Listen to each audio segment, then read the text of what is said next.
guys, I'm Riley. I'm an alcoholic. I traveled Route 66 alone in full-blown alcoholism. Today I'm going to tell you guys the story of how I got fired for showing up drunk on the job. Not proud of this one. And actually, fun fact, the manager that fired me lives a few doors down from me now. He had every right to fire me. He is like the coolest person ever and had every right to fire me, okay? What are the odds, right? Anyways, let's get fucking into it. Okay, so let's go. In my first 2 years-ish, year and a half-ish of sobriety, I had been working at a morning breakfast brunch restaurant job. I loved that job. I met some of my best friends in Charleston through that job. The best part about that for me as a sober person was that I worked from like 7 a.m. to 3:30 p.m. Those are amazing hours. If you're in food and bev, can't beat a brunch shift, right? And those worked really well because I could go to my meetings in the evening. I could do my workouts in the evening. I could go to dinners and all sorts of like sober events in the evening because that's where a lot of like sobriety stuff takes place, right? So creeping up on my 2-year mark, I'm like just having broke up with my ex-boyfriend, about to move out of my sober living and into an apartment with a sober roommate. I'm like, what other changes, Riley, do you want to fucking make to your life, right? Like, you're stressed beyond belief. Let's make some changes. But I will say at this point, like, the restaurant was going downhill. It actually ended up closing. Not important. So I'm like, you know what? I'm going to start putting feelers out there for a different restaurant job. I go out to eat with some of my sober friends at this restaurant that I'm obsessed with in downtown Charleston. Quick little piece of advice. Do not work at a restaurant that you like to eat at, like one of your favorites. Just don't do it. This story should be like an ominous warning as to why. Anyway, so I actually am eating there with some sober friends. I fill out an application and do the interview. Boom shakalaka, I get hired. Personality hire. Whew. Anyways, so I'm very transparent, as I had always been with my employers, that I was a sober person in recovery. Because I still to this day feel the need to share that with my employers. It's just an extra layer of accountability. It's kind of so they know what's up. I don't know. I'm very open and honest about that. So not the manager that did the firing, but the manager that did the hiring, she was like, that's amazing. Oh my God, so cool, love it.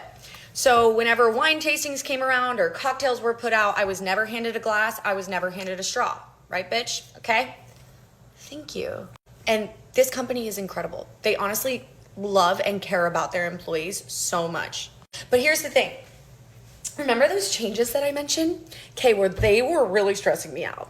I was falling apart at the seams because my romantic life of almost 2 years had just completely fallen apart.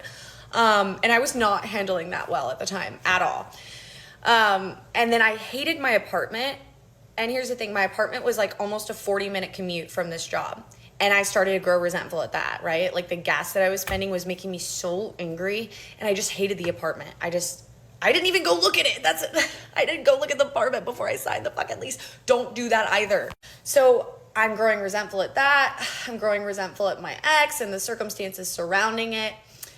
And then I have this job change. And there was just a lot going on. And here's where I fucked up. Do you want to know who I told when I was feeling all these things? Absolutely fucking no one. I told myself, no, my disease of alcoholism, told myself in my own fucking voice, Riley, you do not deserve to feel this miserable at almost 2 years. What kind of fucking crazy shit is that? I told myself, I'm not allowed to feel this miserable at 2 years. My life is supposed to get more perfect the longer I stay sober. That's not how it works. Life is fucking life. There's good times, there's bad times, there's fucking boring ass times in the middle. But that's fucking life. That's not sobriety, that's not anything special. That's just the way life is. So I'm feeling miserable beyond compare. I'm sharing a little bit, okay, with my people, but not the extent of which I was actually feeling. And so I start, laying into this restaurant job, right? And I start growing resentful at the fact that like people actually can go out after work and decompress, because all I was doing was going home and watching TV and going to bed. And I fucking hated that. If you work in food and bev, like, God, you get off the shift and you're like, I need to do something. I need to decompress. So what did I do?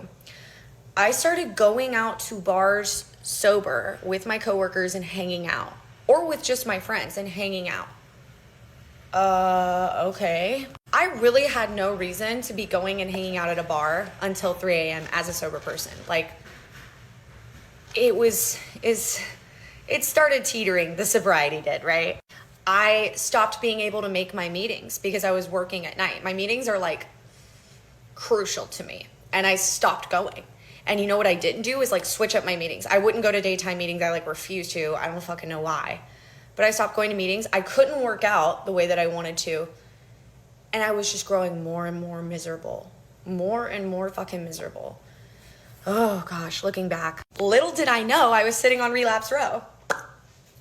I didn't read the writing on the wall, okay? And I relapsed.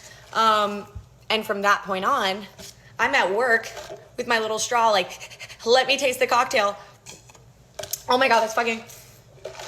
Everybody was like, whoa. I told, some people that I worked with, I soft launched the relapse, like, in an attempt to basically say, hey, don't be shocked if you see me drinking after work. And so that's when the downhill slide just fucking... I started drinking after work. I started doing other substances after work, staying up into all hours of the evening. And then within less than a month, I was drinking the same exact way I had 2 years before. That is how cunning, baffling, and powerful alcoholism is. I was fully back in the throes of alcoholic drinking in less than a month after relapsing. So of course, what that means for me is that I started drinking around the clock. I was drinking in the morning and obviously drinking before I went to work. And so one day I was drinking like boxed individual wines and I show up to work. I don't even remember it. One of my coworkers was like, you reek, you need to just like tell them you have to go home or something like that. And I was like, nah, I can get through this shift. I was sent home so quickly. And oh my God, the anxiety I felt the next day when I woke up, I was like, holy shit, I'm fired. That wasn't the case. Both my hiring manager and my eventual firing manager, they had a sit down talk with me. I had to pregame that, obviously. And they basically were like, we're really worried about you. We don't want to fire you, but this is your one and only warning. I took it very seriously. And by very seriously, I mean I just cut back on my pre-shift drinking. I was like, I'll just go harder in the paint when I get off. Less than a month later, okay, I go by the little Stop and Shop where I get 5 little mini shooters, and I pull into the parking garage where I always park my car before work an hour before the shift, and I drank all 5 of them and just let it marinate in my fucking veins while I sat there before my shift. I hobble on over, I clock into work late, and by this time things are going blurry, okay? I get sat with like an 8 top. And I just remember, this is all I remember. I'm like taking their order, I'm writing it down, and I'm like reading it back to them, and they were like looking at me blank. Like, where did you even get that? That's not, and they were trying to explain what was going on. And at first I had this great personality. I'm like, hey, oh my God, I'm so happy you're here to our restaurant. And the next thing you know, I'm like, wait, you got the espresso, no, you got the, wait, what did you get? That's like some of the verbiage I remember from that night. It became very blurry. Long story short, I get fired right then and there. My manager was like, Riley, we're fully booked on this resi, and I knew you were drunk when you came in. I saw it in your eyes. You couldn't make eye contact. You need to go home. I was obviously devastated. I hobbled on over to AC's. I got kicked out of AC's, screamed at, rightfully fucking so, which is like an ultimate low, okay? Alcoholics like pretty much are born and bred at AC's, and here I am getting kicked out. I was like, what the fuck? And yeah, I eventually had to sit down with my hiring manager, and she was like, I really have enjoyed you working with us, but this is your time. You need to get help. And then I, bounced around from a few other restaurants after that. Got fired again eventually at another restaurant for getting drunk right before I went to treatment, so. Yeah, if you work in food and bev and you've had this experience, you are not alone. I've had several and plenty of these experiences. So hopefully this helped you feel less shame about that. And if it did, then I've done my job for today. Thank you guys so much for listening to my stories and making me feel less alone. Shout out to her, man. The war on addiction is definitely real. You know what I'm saying? Just don't got to be alcoholism. You know what I'm saying? Like I I be saying to myself like, damn, boy, I'm about to start smoking weed, and then goddamn, like I'm running out right now. This is all I got left, and I'm thinking about going the fuck back out there and getting some more goddamn weed. You know what I'm talking about? So shout out to her. You know what I'm saying? That's good. She could talk about it, but when it starts affecting like your money, you know what I'm saying? Like one thing about me, oh, the money come first. You know what I'm talking about? So if it start affecting your money and shit, it's definitely like beyond a problem. Then it's a problem if you know what I'm saying, addicted to anything. But I'm just saying, like, you know, especially when it starts affecting your money. You know what I'm talking about? But what's them little mini shooters? What is that? I actually used to drink. It's been over like 10 years now. Like I told y'all, I'm 33 years old right now. I probably hadn't had a drink since I was 23. So yeah, I don't drink no more. But I did used to drink too. Shit. And I used to drink a lot too. Young nigga. I was like 17, started drinking, you know what I'm saying? Shit. Drinking, nigga, I used to be getting drunk and going to work. Shit, you feel me? I used to get drunk, go to work, nigga. I used to be drinking, nigga, wake up drinking, goddamn, just be drinking, you know what I'm saying? Young age, you feel me? It might have been like 7. It might have been 18 or some shit like that. But it was somewhere 18, you know what I'm saying? Something like that. But yeah, man. So hopefully she doing better now. You know what I'm saying? I don't know what y'all think she got in that cup right there. What y'all think she got in that goddamn cup? Hopefully she ain't got no drink in that motherfucker. You know what I'm saying? And hopefully she ain't relapsed. You know what I'm saying? So y'all let me know what y'all think about it in the comments below. And if you struggling with it, like she say, you are not alone. I'm still trying to goddamn stop smoking that motherfucking weed, y'all. God damn it.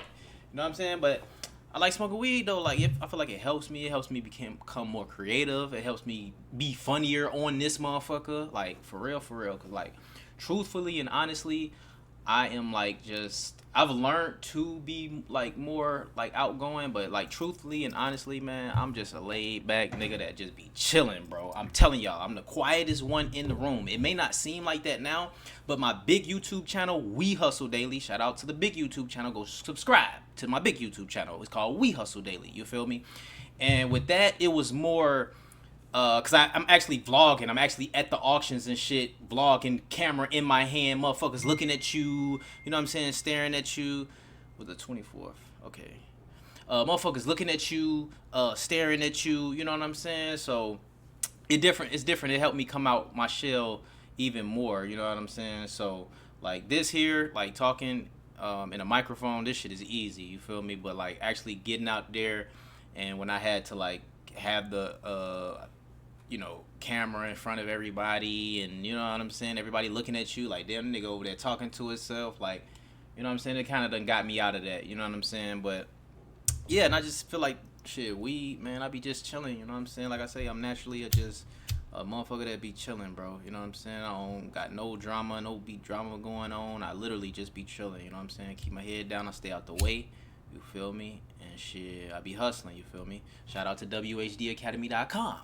If you want to learn how to flip some cards, you want to learn how to make some money, go to wehustledaily.com. Go to my big YouTube page. Follow me on Instagram. If you want auction access, DM me.